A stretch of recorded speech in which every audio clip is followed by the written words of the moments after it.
What is going on, ladies and gentlemen? Welcome to another edition of Touchline Talk here on 110 Sports. We're getting closer to the return of club competitions this weekend, which is always a good thing. So as we usually do on Thursdays, we're going to start with some news and notes, just bits and pieces of things that have happened. Then we're going to go through my European top 25 as a way to get ourselves reacclimated to what's happening in the club world ahead of the conclusion of the international break and the resuming of play. And then we're going to end with our what's next, looking ahead to a big weekend, some really good matchups. One of the games I'm most excited for all season in the Merseyside Derby, so we're going to get all to that. But we're going to start with where we ended on Tuesday. Project Big Picture is no longer a thing. As I said on Tuesday, as most people expected, when this idea got brought up to the entire Premier League and all of those teams that were going to be the losers if this became reality, they were not about to let that happen. So, this is off the table. It got very little momentum. I'm not surprised in the slightest that your Brightons and Burnleys of the world said no thanks. You just came up with this idea without consulting us. Clearly it's benefiting you and not us. We're not interested. And ultimately, the only conclusion I think you can reach is that this form of this idea was not worth it. There was too high of a price to pay because of what the Big Six were going to get from it, and the reality that this then opened the door to a European Super League. It allowed the Big Six to do whatever they wanted to and put everybody else at their mercy. And that is not in anybody else's best interest. Again, they're not doing this out the goodness of their heart. So they were not going to get this thing off the ground in its current form. The Premier League is still working on a relief package for the EFL, specifically League 1 and League 2. As I said, that's the part that has to be figured out now. The government's not going to do it. The government's looking to the Premier League. Someone needs to do something. But at the end of the day, I think the fact that this got brought up and suggested was ultimately a good thing. And I say that just because now you have the ability to use this as a starting point. That when you get into these discussions that are going to happen over the next couple months, this is at least an idea you can work with. Because I'm never going to fault anybody or be upset with somebody for suggesting an idea. Of course, this was Manchester United and Liverpool's version of what they wanted. So now that you're going to have a conversation about it and you're going to need to compromise and negotiate, you got to meet in the middle somewhere and figure out how to make this work where everybody comes away feeling good about it. We're a long way from that happening, but there are ideas here that you can take, you can tweak, you can adjust, and get something that I feel like everybody can be pleased with. So, it's not a great look in terms of the Big Six's relationship with the rest of the league and the rest of the English structure. But they were trying to do something. You got to give them credit at least for that. Of course, it was self-serving. But I would like to see this used as a baseline going forward because there are issues here that need to be addressed, and it seems like everybody knows this, and at least it got the ball rolling. So, goodbye, Project Big Picture. Lasted all of 48, 72 hours in any kind of real way. And now we wait and see what they can come up with, whether somebody can get this financial aid package the EFL needs, whether they're going to really make some significant changes to the Premier League moving forward, whether they can make that happen and come to an agreement on what that would look like. But all we know for now, Project Big Picture, not happening. Everybody can breathe a sigh of relief. Also had plenty going on with Juventus. So just before the show on Tuesday, Ronaldo tested positive for COVID-19. He's reportedly asymptomatic doing well, which is always good to hear. Then Weston McKennie tested positive, so Juventus is in quarantine. To be determined the impact that has on their games coming up here. We'll wait and see on that one. And then, yesterday you get the news that there's been a ruling made on the Napoli-Juventus game that was supposed to happen right before the international break, in which Juventus put out a team, showed up at the stadium knowing Napoli was not going to come because of legal restriction, health guideline things, and players testing positive. The ruling has come down. Napoli was given a forfeit, so a 3-0 loss, and docked a point, which is just hard to comprehend from a common sense perspective. They're going to appeal it. I have very little faith that it's actually going to do anything. You just really hope in situations like this people can understand and show each other a little bit of grace, but apparently that's just not how things work in Italy. It's not Juventus' fault. They were doing what they were supposed to do and had to do by going through the motions and actually publishing a starting 11 and all of those things. But it's just hard to swallow this kind of thing and Napoli being punished this severely. There seems to be some miscommunication about what the actual restrictions were and whether they could have traveled or not. They weren't trying to do anything other than stay safe, and they were also trying to keep Juventus safe.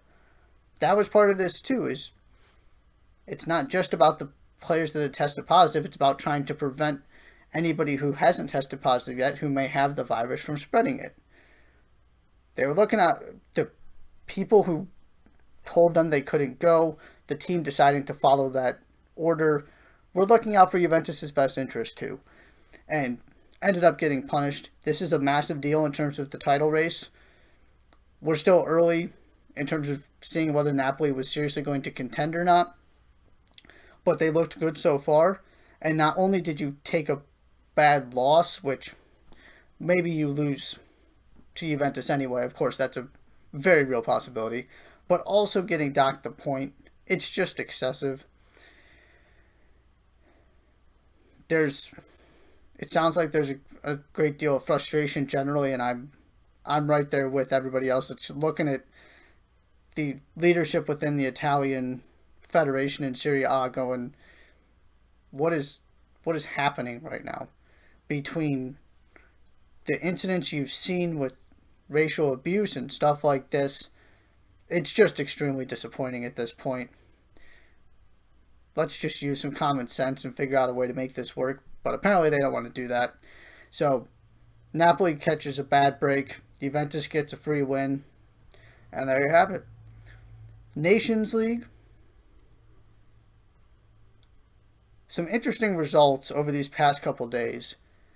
So your leaders right now in the Pot A groups, if you will. So the 4 teams that if this thing ended today would be playing in the semifinals are Poland, who have a 1-point lead, Belgium have a 2-point lead, Portugal is ahead of France on goal difference, and Spain has a 1-point lead over Germany and Ukraine.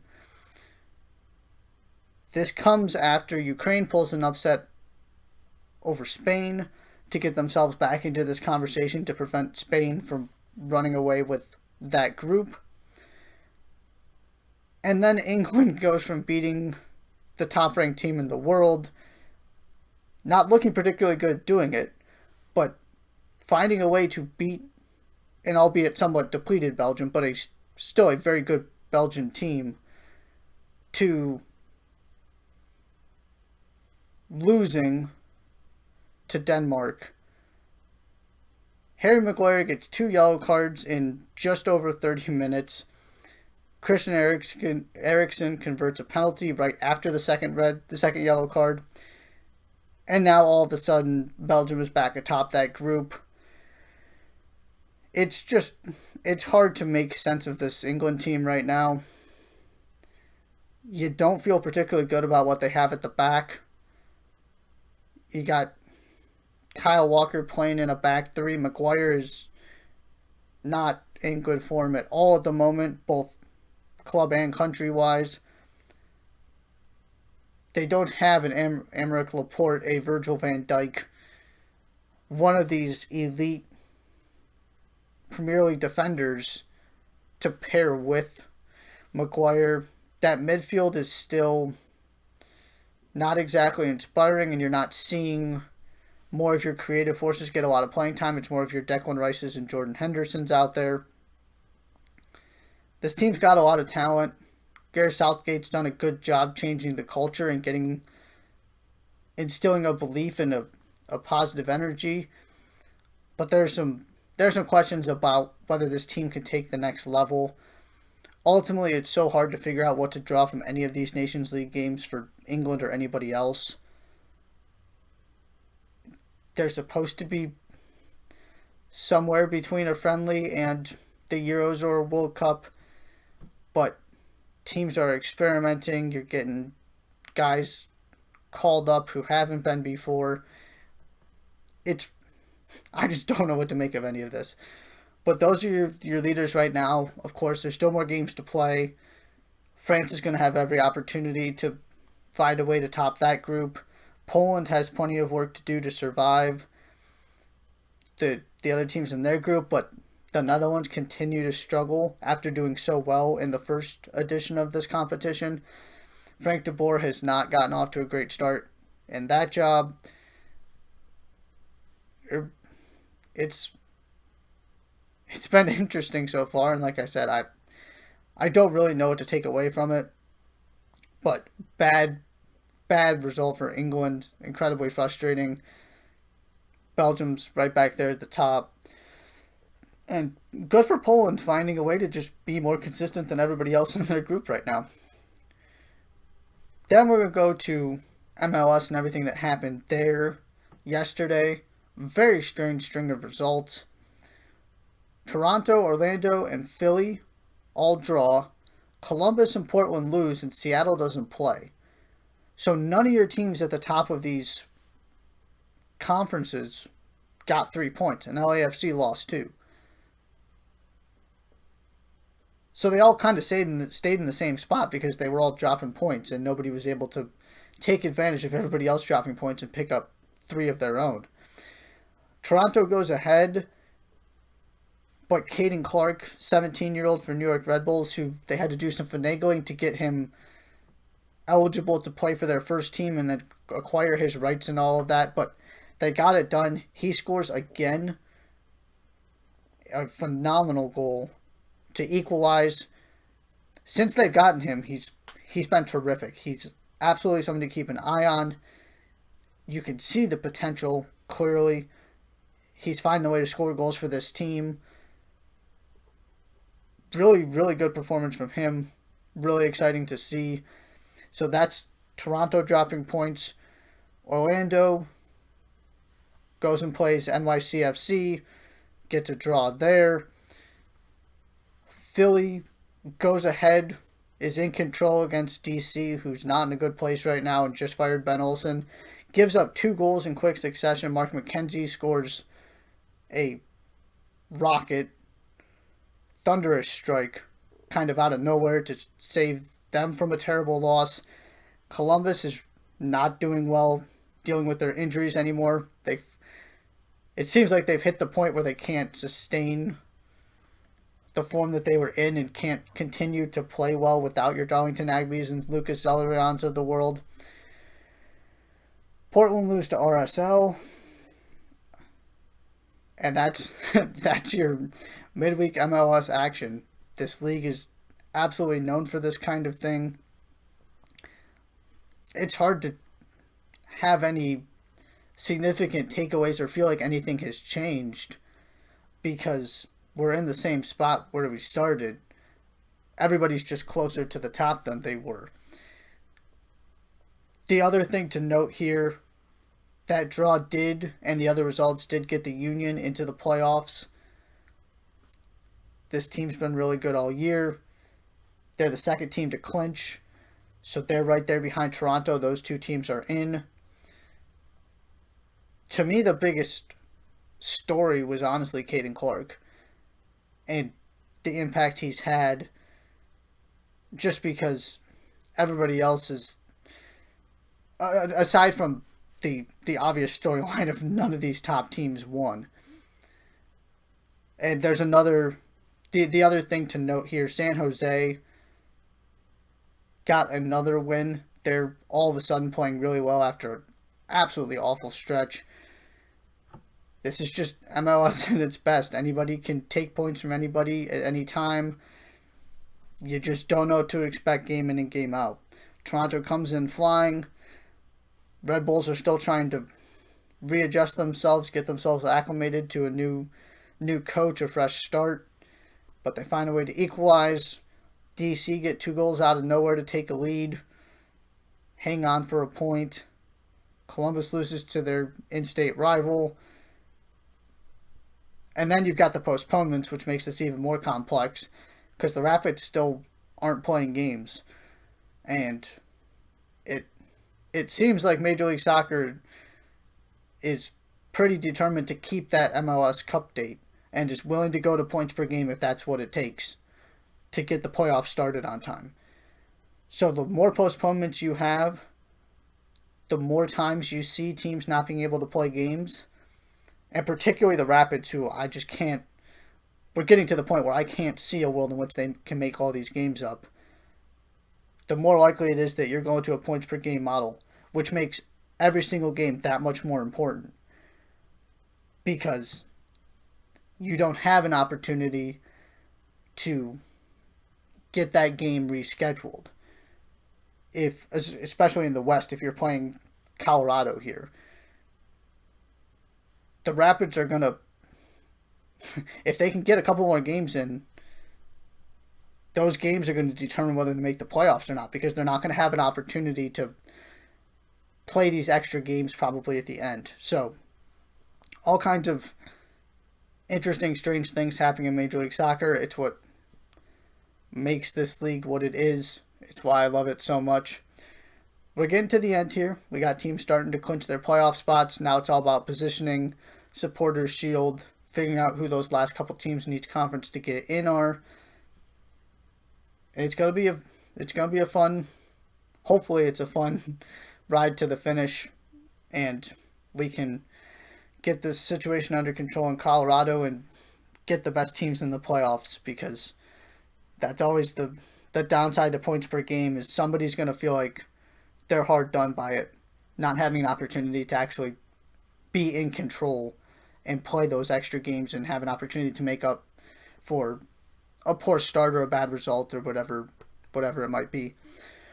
So those are our news and notes from around the world of soccer, from Project Big Picture to Italy to Nations League to Major League Soccer. We're going to take our first break. When we come back, I'm rolling through my top 25. I released this on 110sportsmedia.com a week ago, essentially, because nothing has changed, so I didn't do one this week. But I thought it would be a good way to get our minds readjusted and refocused on what's happening club-wise, since we're going to pick that up this weekend. Haven't talked about it for a couple weeks on this show, so that's coming up next. You're watching Touchline Talk on 110.